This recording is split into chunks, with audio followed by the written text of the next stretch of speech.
Crimson Limited's profit and loss account for the year ended 31st December 2011 includes following information: depreciation, bad debts, increase in provision for doubtful debts, proposed dividend, retained profit for the year, liability for tax.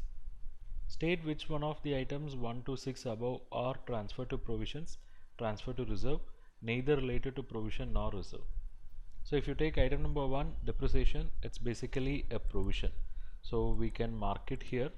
Item number 1 is a provision.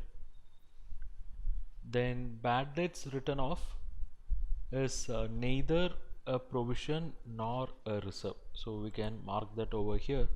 It is neither a provision nor a reserve. Item number 3, increase in provision for doubtful debts 18,000. It's a provision. So that can be marked over here. Item number 3. Then proposed dividend. This is neither a provision nor a reserve. So that can be marked over here. Item number 4. Item number 5, retained profit for the year 20,000. That's nothing but reserve. So item number 5.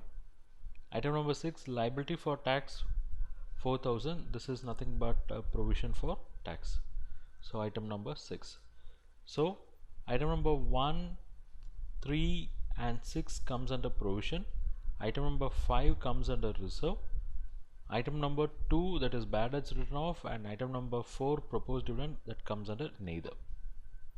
Thanks for watching this video, and I hope you like this lecture. If you wish to learn more on the areas related to this topic, check our comprehensive course. I have shared the details and link in the description below.